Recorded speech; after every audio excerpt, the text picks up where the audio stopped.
ముఖ్యంగా ఎన్టీఆర్ జిల్లాలో మట్టి దందా నడుస్తుంది. ప్రభుత్వ భూములు ఇష్టం కానివ్వండి, ఇసుక దందా నడుస్తాం కానివ్వండి, ఫ్లై యాష్ దందా నడుస్తాం కానివ్వండి, ఈ రోజు విజయవాడ నగరంలోకి ఆనుకుని ఉన్న కొత్తూరు తారేపల్లిలో పోలవరం కాలువ మీద ఉన్న మట్టి మొత్తం గర తరలించి కోట్లు దందుకునే వ్యాపారం కార్యక్రమం ఈ కూటమి నాయకులు చేస్తున్నారు. ఎందుకంటే పోలవరం అంటే ఈ రాష్ట్రానికి ఒక జీవనాడి. అలాంటి పోలవరంలో కూడా ఆ ప్రాజెక్టు మీద గారా ఇష్టం వచ్చినట్టుగా మట్టి దండా చేసి లారీలు మట్టి ఈరోజు తవ్వుకునే కార్యక్రమం ఈ కూటమి నాయకులు అందరు గారు చేస్తున్నారు. దాదాపుగా 350 కోట్ల దోపిడీ, ఒకటి కాదు రెండు కాదు, 350 కోట్ల దోపిడీ విజయవాడ పార్లమెంట్ సభ్యుడు కేశినేని చిన్ని ఆధ్వర్యంలో ఈ మట్టి దోపిడీ జరుగుతుందని చెప్పి ఈ రోజు వైఎస్ఆర్ కాంగ్రెస్ పార్టీ తరఫున మేము అందరం చెప్తున్నాం. ఒక్క విజయవాడలో ఈ విధంగా చేస్తుంటే రాష్ట్ర వ్యాప్తంగా మిగిలిన కూటమి నాయకులు ఏ విధంగా చేస్తున్నారో కూడా మన అందరం గారు ఒకసారి చూసుకోవాలి.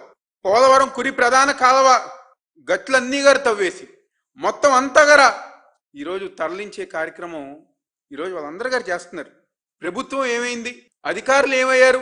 మైనింగ్ అధికారులు ఏమయ్యారు? రెవెన్యూ అధికారులు ఏమయ్యారు? ఇరిగేషన్ అధికారులు ఏమయ్యారు? మా కలెక్టర్ ఏమయ్యారు? పోలీస్ శాఖ ఏమైంది? ఈ విధంగా దండా చేస్తుంటే, ఈ విధంగా మట్టి తరలిస్తుంటే ఏ ఒక్కరన్నా పట్టించుకున్నారా? నాయకులతో చేతులు కలిపి అధికారులు గారా ఈరోజు కూటమి పార్టీలో నాయకులుగా మారిపోయారు.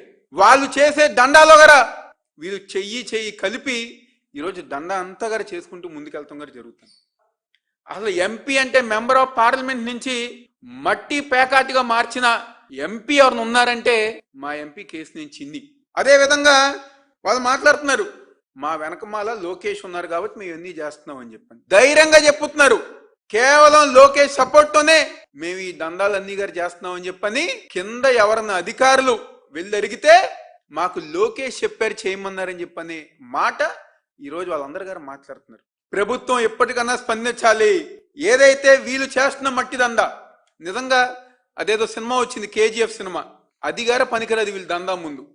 దాంట్లో గరుడ అని చెప్పని ఒక విలన్ క్యారెక్టర్ ఉండేవారు కేజీఎఫ్ 1లో. అంతకు మించిన క్యారెక్టర్ మా ఎంపీ. చూడండి ఒకసారి ఆ తవ్వకాలన్నీ గరా ఎన్ని లారీలు పెట్టి ఈరోజు ఈ మట్టి తవ్వకాలు చేస్తున్నారు. మొత్తం అంతా గరా ఈ కాలువ గట్లన్నీ గరా ఈ విధంగా చేస్తే రేపు ప్రజానికానికి ఏం సమాధానం చెప్తారు? వరదలు వచ్చినాయి అని చెప్పని పోయిన సంవత్సరం ఎన్నో ఇబ్బందులు పడ్డాం. మళ్ళీ వరదలు వస్తే ఏ విధంగా మీరు ప్రజానికానికి సమాధానం చెప్తారని చెప్పి నీ కూటమి ప్రభుత్వాన్ని అడుగుతున్నావు.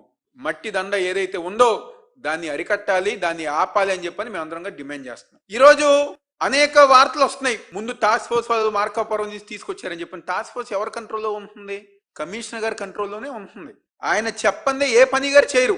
ఈరోజు టాస్క్ ఫోర్స్ వాళ్ళు సాయికృష్ణని తీసుకొచ్చి వాళ్ళు హింసించి కొట్టి తర్వాత మళ్ళీ 6 కృష్ణలంక పోలీస్ స్టేషన్లో అప్పచెప్తే అక్కడ మళ్ళీ పోలీసులు గారు కొట్టి చనిపోవడానికి కారణం ఈ వ్యవస్థ అంతా గారు.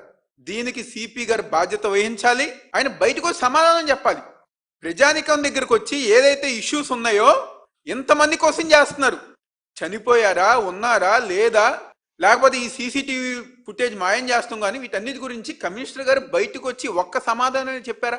ఏ విధంగా పోలీస్ వ్యవస్థను పెట్టుకుని అన్యాయంగా అమాయకుల మీద వాళ్ళు చేసిన దౌర్జన్యం కేవలం వీళ్ళిద్దరే కాదు, ఈ 2.5 సంవత్సరాల కాలంలో వైఎస్ఆర్ కాంగ్రెస్ పార్టీ నాయకుల మీద కానివ్వండి, కార్యకర్తల మీద కానివ్వండి, అమాయక ప్రజానికం మీద కానివ్వండి, ఈరోజు మా విజయవాడ నగర పోలీసు వ్యవస్థ, జిల్లా పోలీసు వ్యవస్థ ప్యాకాట్లు ఆడిస్తున్నారు.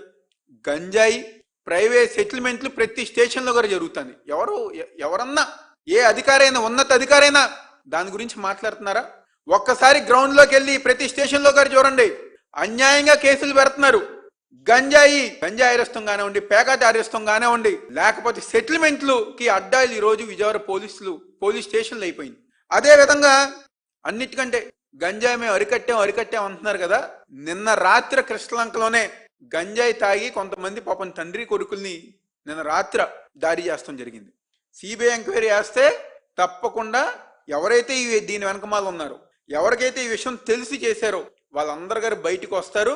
దాని తర్వాత వాళ్ళు చేసిన అక్రమాలన్నీ గారు బయటకు వస్తాయని సందర్భంగా చెప్తున్నాం.